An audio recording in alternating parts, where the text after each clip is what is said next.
It was a normal day in Oymyakon, the coldest place on Earth, minus 71 degrees Celsius. Here, cold is not weather. Cold is life. I woke up before the sun, not because I wanted to, but because the cold never lets you sleep too long. I walked toward the window and pulled the curtains aside. White, endless white. Snow falling hard. Like the sky itself was freezing. For a moment, I felt worried. But fear doesn't warm you here. Routine does. I went to the kitchen. Lit the stove. Rubbed my hands together, holding them close to the fire. Even fire struggles here. I placed a pot on the stove. Water boiled slowly, steam rising like breath in the cold. I made soup, strong, simple, something to keep the body alive. Then tea, hot, bitter, necessary. In Oymyakon, warmth is survival. I sat down, took a sip, opened the newspaper, stories of storms, of animals freezing, of people lost to the cold. I paused. Sometimes you read about death while trying to stay alive.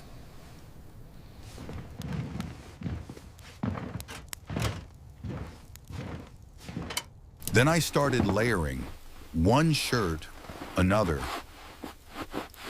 20 layers, just to step outside, because here the cold does not forgive mistakes.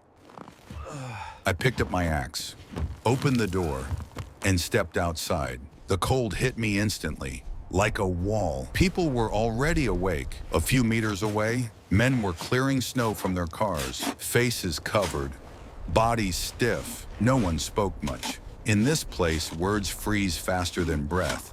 I walked past them casually. I kept walking toward the forest. Axes in my hands, snow beneath my boots.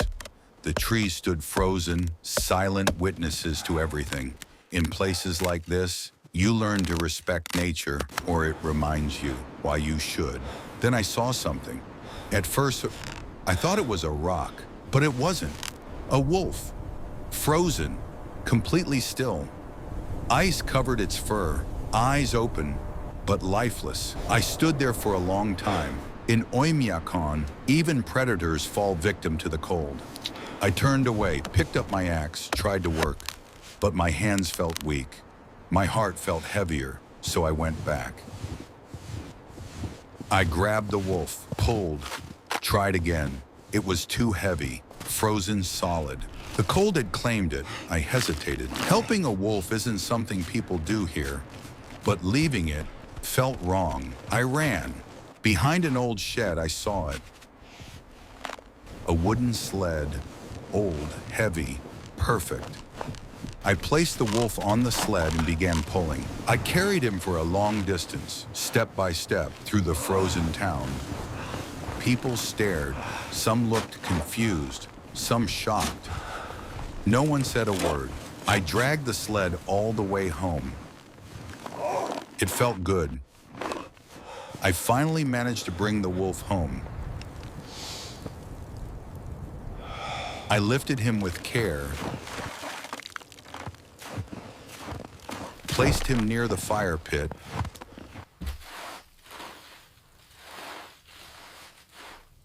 and lit the fire, hoping warmth could do what I could not. Flames danced, warmth slowly returned. I waited. My son entered the house and immediately stopped. The wolf caught his breath away. I reassured him softly. There was nothing to fear. Then I sent him away. Then I waited, sitting beside the fire, reading the newspaper, letting time do its work. The ice began to soften, slowly, naturally. As the heat slowly melted the snow from his body, giving him a second life, I couldn't stop worrying if he would survive. Drops fell to the floor. About an hour later, the wolf took his first breath and slowly stood up. I felt a deep sense of relief and happiness. The wolf stood, unsteady, careful, water on the floor, firelight on its fur. The wolf was still alive. I don't know how many hours it had been lying there, or maybe even days, trapped between life and death. Frozen by the cold, forgotten by time, but something made me stop. Something stronger than fear, stronger than logic. Maybe it was instinct, maybe it was fate, or maybe nature chose me that day to give him a second life. I was relieved to see him alive. I hugged him briefly and ran to get meat, unsure how many days he had gone without food. I brought him meat. I placed it gently in front of him. He ate slowly, carefully, like he was remembering how to live again. After eating, he walked toward me, not for more food, but to show love. He licked my face. Later, it was time to say goodbye. The wolf turned back and looked at me. For a brief moment, the world stood still. Then he ran back into the forest, free. After saying goodbye, I sat with my tea, replaying his memory in my mind and smiling. A few days later, I woke up to what felt like a normal day, unaware of the danger waiting ahead. I picked up my axe and walked through the town toward the jungle to cut wood. The jungle whispered its warning, but I didn't understand it yet. But I kept moving forward, unaware of what was waiting. Axes in my hands, just another normal day, or so I thought. A massive bear stood before me, ready to attack. Before I could even move, they came, wolves, emerging from the trees, one by one, and among them, him. They stood their ground, strong, united. The bear hesitated, looked around, then slowly turned away and disappeared into the white. One wolf walked toward me, calm, confident. He stood up, placed his paws on my chest, and licked my face. I brought out the meat, fed them all. Subscribe to Wild Voice Studio for more amazing stories. And just like that, it all ended peacefully.